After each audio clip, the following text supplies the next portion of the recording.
Hi, everyone. So today I want to cover what a haplogroup is and why it's important to know what the haplogroups are of your ancestors, whether it's for genealogy research or whether it's for medical knowledge.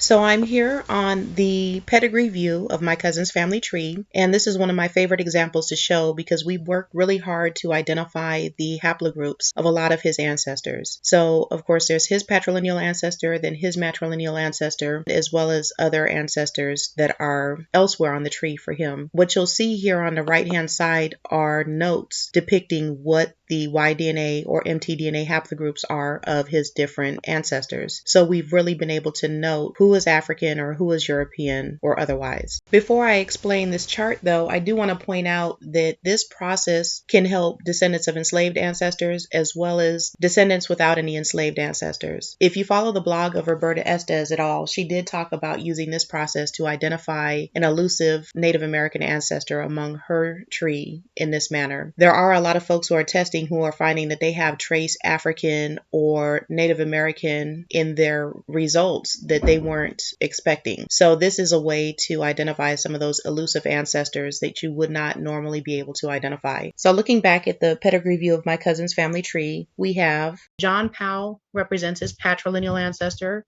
that comes to him through his father and through his father's father, all the way back to John Powell. And then on his matrilineal line that goes from his mother to her mother to her mother, we have Julia Southward and her daughter Betty Southward. That's his matrilineal line. But what about all these ancestors in between that he does not descend from matrilineally or patrilineally? He's in luck because he's got other cousins who are testing who are along those matrilineal and patrilineal lines, such as my father, who's the grandson of Daniel Morrison. This is one of my cousin's ancestors. And my father has done his yDNA test and we have his yDNA haplogroup. So we know the information for Daniel Morrison and thus his father, Carlton Morrison. So we know the haplogroups of different ancestors for him. So we're able to chart it out here and put what those haplogroups are and therefore what their ethnicities are for those haplogroups, whether they're African, European, or perhaps other. As you see, we still have some of his ancestors left to find out what their haplogroups are. So it's still a work in progress. So again, understanding your ancestors' haplogroup can help you in genealogy, for instance, to identify your ancestors' patrilineal or matrilineal ethnicity. But it's important to note that for descendants of enslaved ancestors, finding out your haplogroup should be something that's on your to-do list. Roughly 25 to 35% of men who identify as Black American and who descend from enslaved ancestors do have European haplogroups. That's something that happened during enslavement, where an enslaver or another Caucasian man would have fathered a son with an enslaved woman. I helped somebody identify his patrilineal haplogroup, and he did have a European ancestor along his patrilineal line. It was an R haplogroup. He had been going back and forth with doctors to find out if he could do genetic testing to see if he might be predisposed for a particular illness. And the doctors had been telling him that there was no need for him to pursue that type of testing since he was Black American, and that was a predominantly European disease. And once he found out his yDNA haplogroup, he also did an autosomal test so he could see that he had European ancestry there as well. But he actually went back to them and said, you know what, I do have a European haplogroup, so I have a European ancestor, along my yDNA line, plus I have this percentage of European ancestry. The doctors then changed their tune about having him test to see if he was genetically disposed for that illness. So it is something that not only would help for genealogy or genetic genealogy, but I think it's just important to know what your ethnic makeup is, and yDNA can help you identify that as well. Another thing, then this is helpful for genetic genealogy in particular, is that you can identify if any of your direct ancestors may have had a different mother or father than their siblings. You might be wondering why this matters, but I'm going to show you an example in a moment of how I used yDNA as well as autosomal DNA to identify that my great-grandfather's younger brother actually had a different biological father than my great-grandfather did. Once I identified that information, I was able to hone in on the enslavers of my 2 times great-grandmother and all of her children, including my great-grandfather. So it went from me searching for a needle in a haystack to find her enslavers to identifying them right away through yDNA. It was an airplane runway with flashing lights leading me straight to the enslaver and the enslaver's family. So yDNA can lead you to discoveries like that. So here are my 2 times great grandparents, Tarleton Morrison and Barbara Ann Rowsome. They did have 3 children that I've got displayed here. They had many more children than this, but these are the 3 that are primary for this example. So my great grandfather, Daniel Morrison, was born in 1858. He had a younger brother named George Morrison, who was born in 1860. And then they had a baby brother named Marshall Morrison, who was born in 1868. So we pretty much already knew that Tarleton and Barbara were both enslaved. So here are the yDNA descendants that I recruited to test to find out more information. Tarleton and Barbara, I actually have them on both the 1870 and 1880 censuses. But on the 1880 census, after Daniel was out of the house, I noticed that George Morrison was listed as a stepson, and he was also the only one that was ever enumerated as a mulatto. Baby brother Marshall was still in the house. He was listed as Tarleton's son. Daniel was out of the house. I do know that Daniel Morrison is my great-grandfather, and that my grandfather is a son of Daniel. And then we have the grandson of Daniel, who is my father. And so I recruited my father to do the yDNA testing. Then in George's line, we actually had to search and find a great grandson of his to test. And again, it has to be an unbroken male line from George to his son, to his grandson, then to his great grandson. And we had him yDNA test. And then for Marshall, he had a son who also has a son. So we had the grandson of Marshall test. So what we got with the results is that the grandson of Daniel, who's my father, and then the grandson of Marshall, they do have matching haplogroups. Not only do they have matching haplogroups, they did also do a marker test, and they do match on markers. I'll show you that in just a moment. But the odd one out was the middle son. He has a yDNA haplogroup of GM201, and that tells me that that's a European haplogroup, whereas Daniel's and Marshall's is an African haplogroup. And I'll share a link to a chart where you can find out what ethnicity ties into your particular haplogroup. So not only did George, who's the middle son, have a European haplogroup, he also had matches on his yDNA as well. So it's important not to just find your haplogroup, but to take that further step and also test yDNA as well, at least at the basic 37 marker test, so you can find out if there are any matches for yourself or for your lines on yDNA. So here we have the markers that were tested. Both Daniel and Marshall tested at the 111 markers. We actually upgraded their test from the basic 37 marker to the 111. And we know that they share 110 of their 111 markers. What that means is that they definitely share a patrilineal ancestor in the past 5 generations with a 92% probability. So that probability increases because we also know that they share autosomal DNA. So we can see on Ancestry.com and GetMatch that they also share autosomal DNA at the full second cousin level. So that confirms for us that that older and youngest son, that Tarleton is their father. Then the middle son, George, who has the European matches and the European haplogroup, was coming back to several other matches on yDNA. They were all of European descent, and they all had some variation of the Galbraith surname. That was a surname that was unfamiliar to me. So what I did was I went over into the autosomal matches for George's granddaughter, who's not a yDNA descendant, but she is his granddaughter, and she is the closest relative of his to have tested. And I went into her autosomal matches and I typed in that surname, and lo and behold, she had several matches with Galbraith ancestors in their tree. In fact, one of her closest matches is probably a half second cousin. His great grandfather is a man by the name of Thomas Dent Galbraith. Again, I had never seen that name in my research. This was my needle in a haystack, and this is something that I found with yDNA. So what I did was I started researching that name, Thomas Dent Galbraith. And if you'll recall me saying that my 2 times great grandmother's maiden name is Rowsome. Again, I didn't recognize the Galbraith surname. When I researched Thomas Dent Galbraith, I noticed he didn't own any enslaved people. I started researching and identified that his wife's name was Elmira Rowsome. And obviously I recognized that name right away. And looking at them on the census records, on the 1850 and 1860 census records, I could see that they lived next door to her father, who was named John Rowsome. And lo and behold, he owned approximately 10 enslaved people. When I started to compare the age ranges and gender of the people that he owned, they did match up to my 2 times great grandmother and her children, including my great grandfather Daniel. So the yDNA led me again like a runway of flashing lights straight to Thomas Dent Galbraith. And all I had to do was just a little bit of research on him to discover that he lived next door to his father-in-law, who was an enslaver. So even though he himself did not own any enslaved people, his father-in-law and next door neighbor did. And I also was able to turn to map features and plot out the maps of where all of these individuals lived. And less than 3 miles away from John Rowsome and Thomas Dent Galbraith was a man by the name of Archibald Morrison, who, upon further research for him, owned only one enslaved person that was my 2 times great-grandfather's age. That caused me to order the Southern Claim File for Archibald Morrison, where my 2 times great-grandfather was actually a witness and did attest to the fact that he was previously enslaved by Archibald Morrison. So again, it was a runway with flashing lights, led me straight to the enslavers, and helped me to uncover documents that I may not have ever found if I hadn't pursued the Y-DNA testing. So this can be a really good tool, again, not just for knowledge of your ancestors, but also to further the research. So with that said, now that you know how haplogroups and Y-DNA can help you with your research or just a better understanding of who your ancestors are, what is a haplogroup?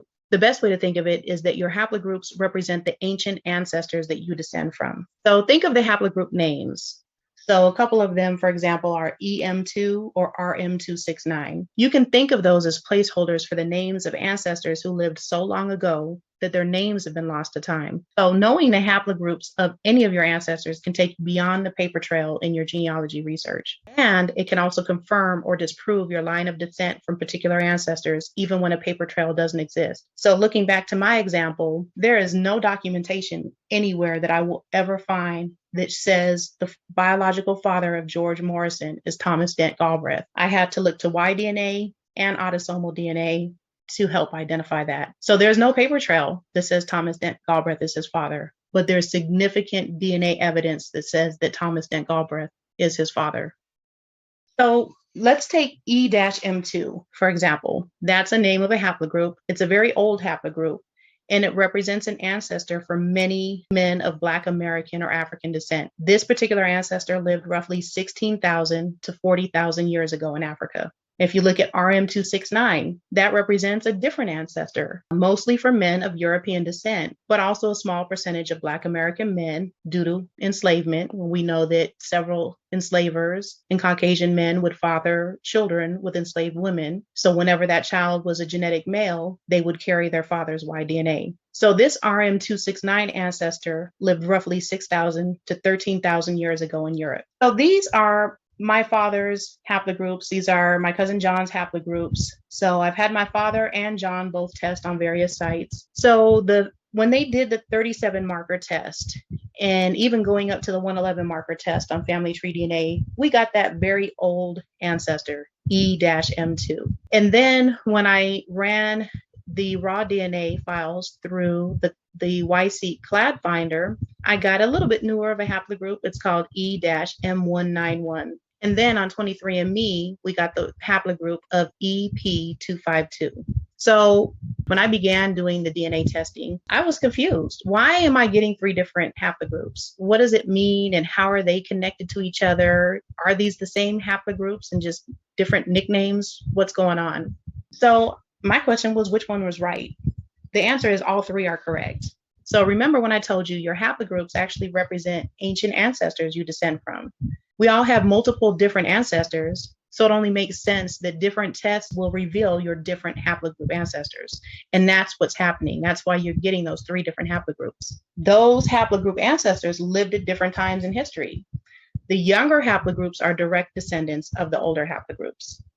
The younger haplogroups are usually several steps or positions below the older haplogroups. So here is a snapshot of the yDNA tree on 23andMe. As you can see, it stops at EP252 because based on the testing that has been done at 23andMe, my cousin John falls into the EP252 haplogroup, and that's his haplogroup ancestor, the most recent one that 23andMe can identify. But if I look just above, I can see the E-M191. That's the haplogroup that I got with the YSeq clad finder. So I see that it's just a step above the EP252. So it's an older haplogroup, but it's still one of the ancestors. And then if I look a few steps above, I can see that that older haplogroup is there for E-M2, and it's several steps above both the younger haplogroups. Then I can see that I've got all of these other haplogroups, both above and below the other haplogroups that have been identified. These are all of the Y-DNA ancestors. And actually, this isn't all. This is just a screenshot of the ones that are around this particular ancestor. So there's more. If I were to drag this over, there'd be more above this. But all of these haplogroups are my haplogroups as well. They're on my father's patrilineal line, so they are my ancestors. And remember, even though their letters and numbers jumbled up together, these are placeholder names for my ancient ancestors. Another thing to remember is that between each step, there may be hundreds, if not thousands of years. And it's important to remember that geneticists haven't even discovered all the steps there are. That's not going to happen until more men do Y-DNA testing and fill in the blanks between the steps. So here are the 3 haplogroups that I got from the different testing and sites. So now I know they're actually 1 older haplogroup and 2 younger haplogroups that directly descend from that haplogroup.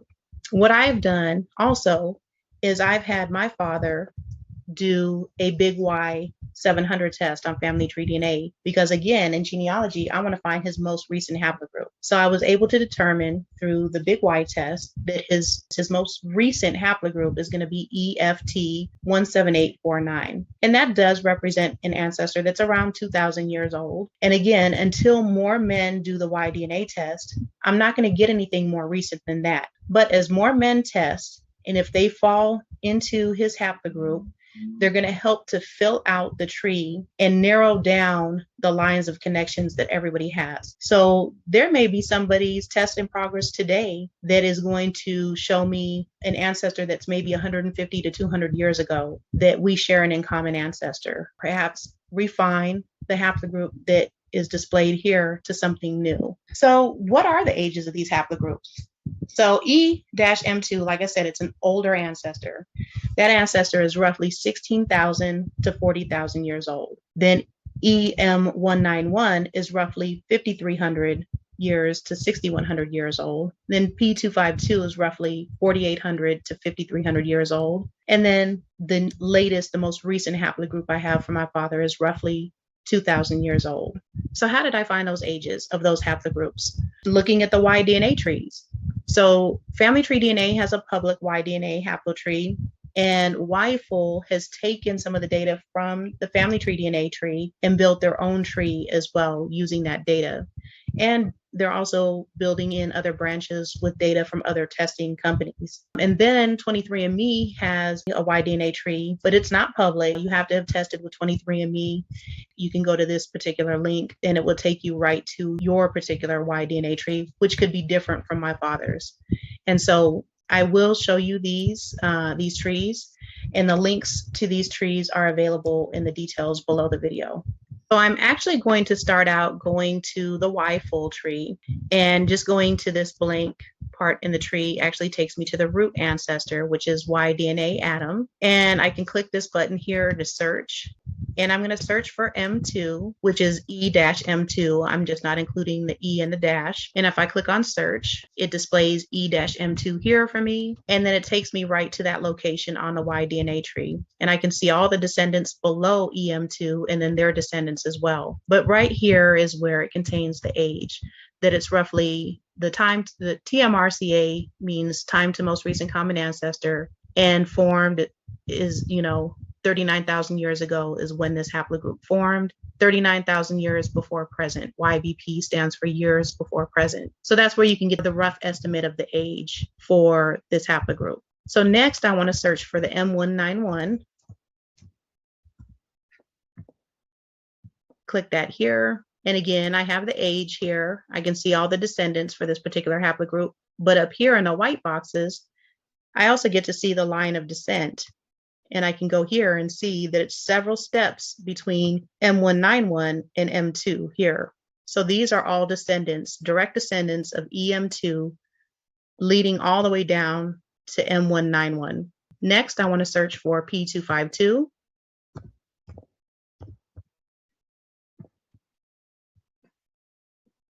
And it tells me EU174, which would confuse me if I was still a newbie starting out. But if I look over here, I can see that P252 is right here. So EU174 and P252, they're the same haplogroup, just two different names for that same haplogroup. And so it's roughly 4,800 years to 5,300 years ago. And I can see just above here is M191. So I can see again the line of descent down from M191 to EU174. Now I want to search for the FT 17849. Click on that. And now I can see that my father's test and another have both tested and are testing positive for this particular haplogroup, and that it's roughly 2,000 years old. And again, I can see all the steps that led me from EU174 all the way down to this haplogroup. So I can see that they're on the same line of descent, and the line of descent doesn't change. I just get closer to present times, the more refined the test that I do. So next, let me go over to the public haplotree for FamilyTreeDNA. And here is your root atom, starting with the A haplogroup and all of the lines of descent following. So E is going to be here, but I can also go to branch name. And here I do want to include the E dash, and then I can pull it up and I see that E dash M2 is right here. Now I want to go to the M191. And again, I can see that the M191 is a descendant of E dash M2. And these are the steps that lead down to this haplogroup. Now I'm going to go to the U174, which I know is EP252. It's just not called EP252 on this particular tree. But here I go. I can see EU174 here, and I can see that it's a descendant of E-M191. And then I get flags as well for the different test takers that are under that haplogroup. Finally, I can go to the FT17849, and I get further down, 17849. And again, if I were to scroll up, I see the line of descent from EU174. Now, on 23andMe, you're going to start off on the home page, go to All Ancestry Reports, click on the paternal haplogroup, and go to Scientific Details, and scroll down and find the ytree. So here's P252. Right above it is M191. There's several steps above here. You get to the EM2. And if you just click and drag, you can get all the way to yDNA atom. Another nice thing about 23andMe is if you go to the summary, it actually also shows you your line of descent from A atom, who was a man who lived roughly 275,000 years ago. It went to another haplogroup, which is DEM145, somebody who lived roughly 76,000 years ago, then to EM96, then to EM180, and then to EP252. So 23andMe says that it's somebody who lived approximately 12,000 years ago. So the dating is a little bit off between the sites because geneticists are still ironing out the approximate time frames that all of these ancient ancestors actually lived in. So as more people test, again, the tree is going to get fleshed out, and we'll find out more precise information on when these individuals lived and everyone's lines of descent from their own ancestors. As you can see here, as researchers and citizen scientists discover more about your haplogroup, new details may be added to the story of your paternal line. So it does give you a little bit more information on your line if you did test on 23andMe. So you can either refer to that this way, or you can refer to these trees as well. These trees are going to be constantly growing and evolving and changing. So that's all for today. Hopefully I didn't lose you too much. The most important thing that I want you to remember is that those haplogroups are your ancient ancestors. It can help you break down brick walls in your genealogy research, and it can help you learn more about your ancestors and even some of your ethnic makeup, especially for those of us who descend from enslaved ancestors and we don't know what our ethnic makeups are. So if you enjoyed, please like and subscribe so I can bring you more content. And also, if you descend from enslaved ancestors and you have an account on FamilyTreeDNA or you've uploaded a GetMatch, please go to this link that I have displayed. You can also find the link down in the details below, but you can learn more about my project and potentially join my project so we can help map out where our ancestors came from and how they connect to each other. So thank you again for watching.